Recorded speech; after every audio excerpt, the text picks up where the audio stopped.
Coming up today, we're going to harvest some daughter plants from our strawberry plants so we can expand some other patches to have more strawberries. Then later on, we'll take a special field trip just a few blocks away from the home of the Milwaukee Brewers to visit ourdailysalt.com's headquarters to see some of their beautiful kitchen accessories and cutting boards that they make on site. And we're going to plant some fall lettuce. All of that and more coming up today on the Wisconsin Vegetable Gardener.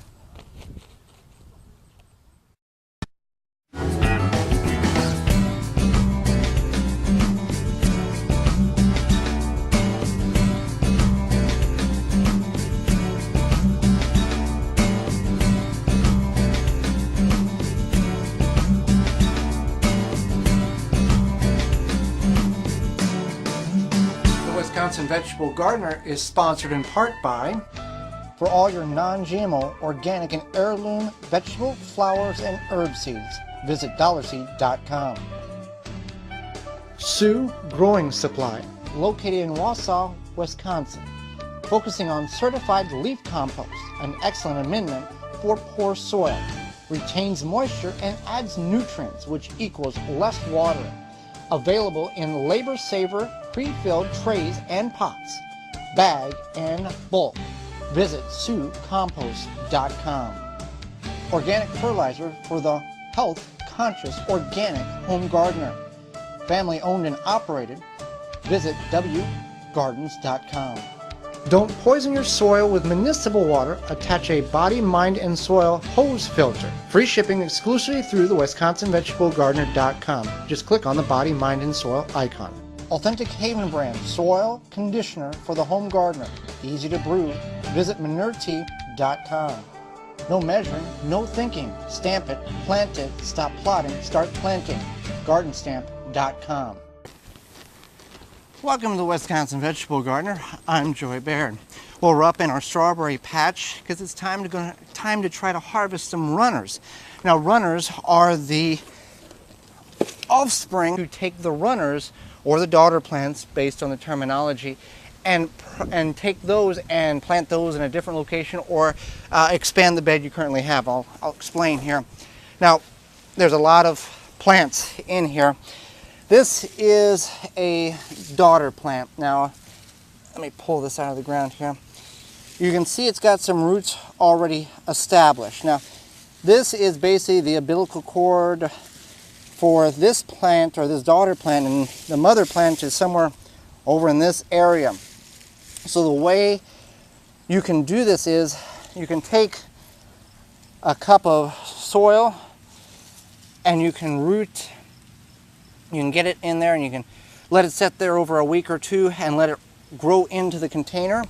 Or if you feel that they are established into the ground enough, you can take your trowel, loosen the roots up of the particular daughter plant you're trying to get, snip the umbilical cord or the runner portion here, and place that into the container. Now, we're going to go ahead and snip that off. We're going to try to root this and see if it'll take. Now, when you pull this, you want to kind of get off some of the dead stuff, and I'm going to cut that back a little bit. And we're going to create a hole for it. And just like when you're planting strawberries from the nursery, you don't want to put the soil above the crown there. We'll nest it in there. And some of these, you might have to bury them just a little deeper just till they take, because they're only going to stay in these pots for about a week or so. Let me try to get that buried in there better. Now, the purpose for placing them, there we go. Planted a little deeper, but it will stay. The purpose for us putting these in the containers, you can obviously, if you've got well-established daughter plants, you can snip them and move them to wherever in the garden you want. Now, we are going to take these to the sister-in-law's backyard, but also this is a practice that I would do even if I was moving them to the front yard flower bed or somewhere else, is I would go ahead and get them established to make sure that they took. You'll know in a week whether or not this plant is going to live. And by doing that, you're not spending a whole lot of time trying to establish a bed and then half of them die because of root damage or they weren't mature enough. or you got them out of the original bed too soon. So by doing this, it will allow the plant to get established. It'll allow you to have a group of plants when you plant them that will be growing all at the same time, and you won't have to go in and reestablish certain plants. So I'm just going ahead and pull a couple more. I've got I think about 40 here. I'd like to get at least half, and you can do this a couple of weeks. Usually August to September, you can go ahead and start harvesting these daughter plants. You can move them into their new bed now if they're established, or they'll take, like we are going to hopefully get, and they should bear fruit next spring. Now, if you start plants next spring that you get from your local nursery, most times those will have to wait a year for them to establish and put fruit on. So I'm going to go ahead and see what I can find here. Look at that. Even in late August, look at a strawberry, and these are June-bearing plants. So all strawberries will have runners, so I'm just going to see what I can find and start building my new bed here. All right, so we've got 3, 4, 8, 12 here. Now some of them are not going to be established. Now this can be, you can leave these in the ground, or you can leave them attached to the mother plant as long as you want. But again, if your patch gets too crowded like we've experienced, the berries will not ripen quick enough, and there won't be enough air circulation, and when they do ripen, they'll rot before you get a hold of them because they're buried and there's no air circulation. So you want to also keep your patch thinned out, and a normal patch will last you 4 to 6 years.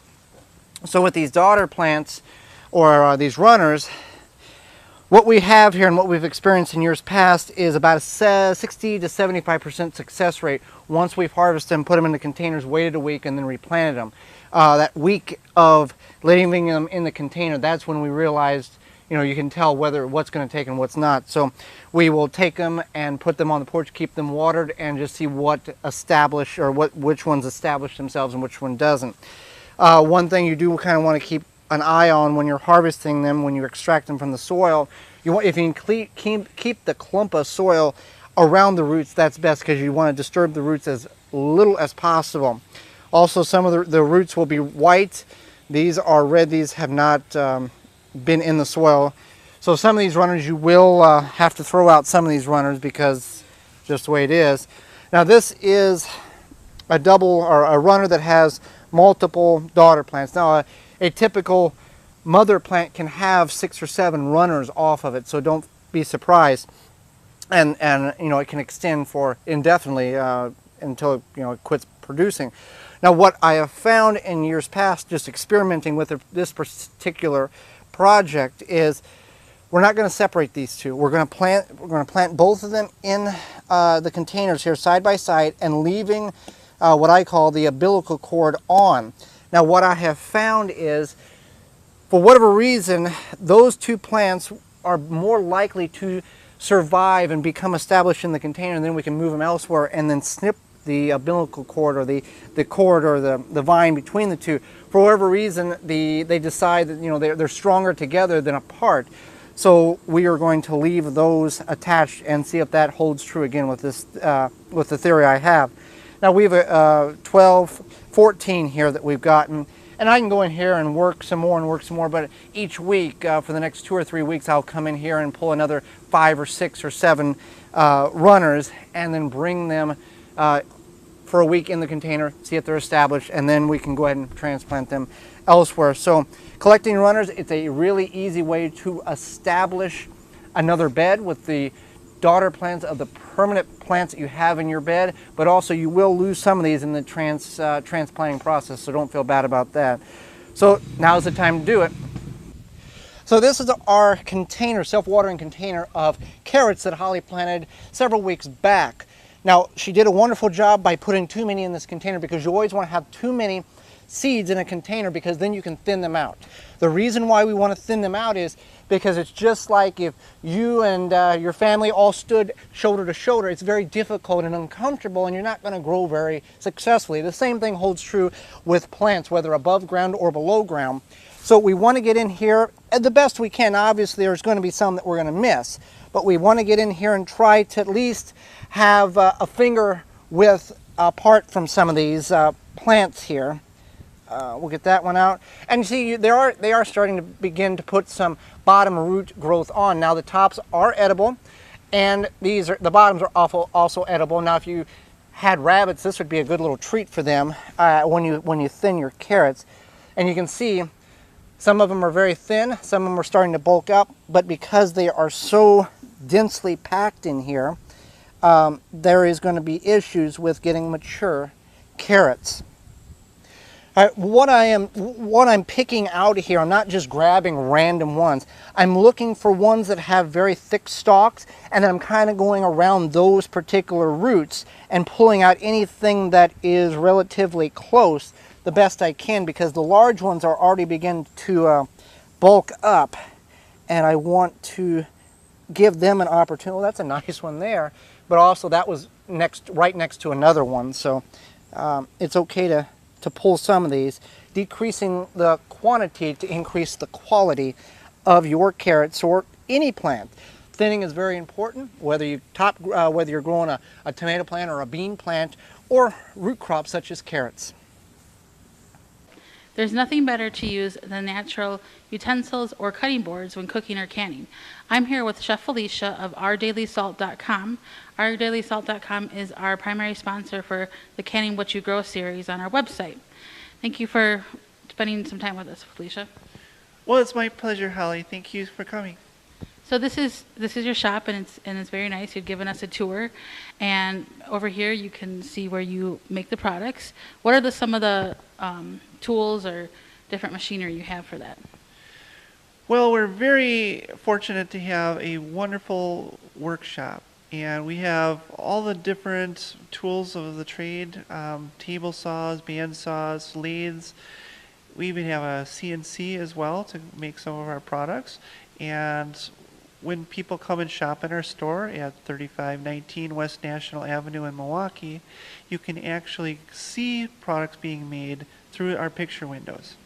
Well, that's really neat. That's definitely neat. Now, you have some of the great products here to sell, or I guess all of them, and then you go to different areas to sell them, different markets and things. What are some of the items that you sell that you feel that people who cook a lot or can a lot could benefit from? We noticed that a lot of our products, because I design the products from a food standpoint, that people that love food love our products. And for instance, our end grain cutting boards are wonderful to cut on and chop. They're also great to display food. So if you want to serve food on any of our cutting boards, they're wonderful for that as well. We also have a number of utensils in our line, and they're all made from hardwoods. We use cherry and hard maple primarily, and people love and connect with wood utensils. I definitely agree. And then you also have some beautiful rolling pins. What are the different varieties of those? We primarily stick with the French rolling pin. I think it's the most versatile. However, each French rolling pin that we make is a little bit different. We use a lot of different woods. We use exotic woods, things like padauk, which is an African hardwood, purple heart, which is a Central American wood. We use mahogany, and we also use a lot of different native species like ash, hard maple, and walnut. And some of this wood is locally sourced, is that correct? That is correct. We go to a lot of our different hardwood retailers or wholesalers, and we buy the wood from there. Well, that's great. And in addition to your products, you also have different artists and things, their art and other things available here as well. That is correct. If you come to our store, you can see a lot of local artists. We currently have about 7 local artists, anything from beautiful wall hangings, hand-painted art, and we also have some pottery as well. We're also working on getting a silversmith into our shop, and you can also see, of course, our products. Great. And aside from the rolling pins, the mixing spoons, and the cutting boards, what are some other things that you have that are maybe some gift items or other things people might be interested in? Well, we have the ever popular Wisconsin cutting board, or cheese board as many people call it. But we also make things like bottle stoppers. We do custom requests. We just shipped out a 5-foot spork the other day. We also make pepper grinders, and we also do hand-turned wooden bowls. Great. And so we're going to do a giveaway, and you're going to provide for us why don't you tell us what you're going to provide for us for the giveaway? Well, for our giveaway, I am excited to offer one of our small cutting boards. It's a multi-wood cutting board that's really beautiful. It will also have one of our beautiful pots. And the pot is very natural outside, fully lined inside, and you can use it for sugar, salt, honey, spices, preserves, and one of our small spoons to go with that. Great. And now this is not just available only in the store. You have these products available on your website as well. And why don't you tell us more about where we can find it and then where you also ship to? Well, on ourdailysalt.com, we ship worldwide. And it doesn't matter where you're at, we'll try to get the products to you.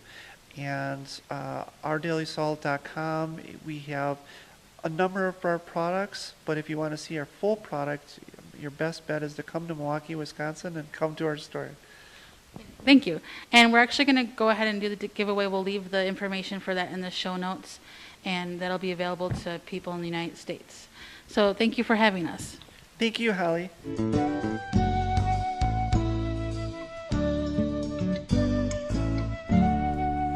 So we're going to get some fall vegetables planted. Now we're getting close to that borderline time, but we're going to work on some of these that can handle a light frost. Now we've prepped this bed. This was where our potato bed was, and we went in and fluffed the soil. We got every particle of roots and weeds out of it that we can. So one, it's ready for us to plant now, and two, it gives us a head start in the spring next year. We'll just put some amendments down, some coffee grounds, some fertilizer, some moo-poo tea, and it'll be ready to go. But right now we're going to plant some lettuce using our garden stamp. Now we've got some radishes planted up here. We're going to plant more eventually, but I want to get some of them established, and then we're going to put some more in. So I'm not going to plant a whole lot of lettuce because I don't want a whole lot of lettuce. We just need some. So four pieces of lettuce, or 4 seeds per square foot. I'm going to do I can do 4 square feet, and then a little right there. Our bed's a little more than 2. It's about 2.5 foot, so I can get probably a few seeds there. So I've got some gourmet mix as well as some black seeded Simpson, so I'll do about 1/2 and 1/2. Now fall planting lettuce is just as easy as spring planting lettuce.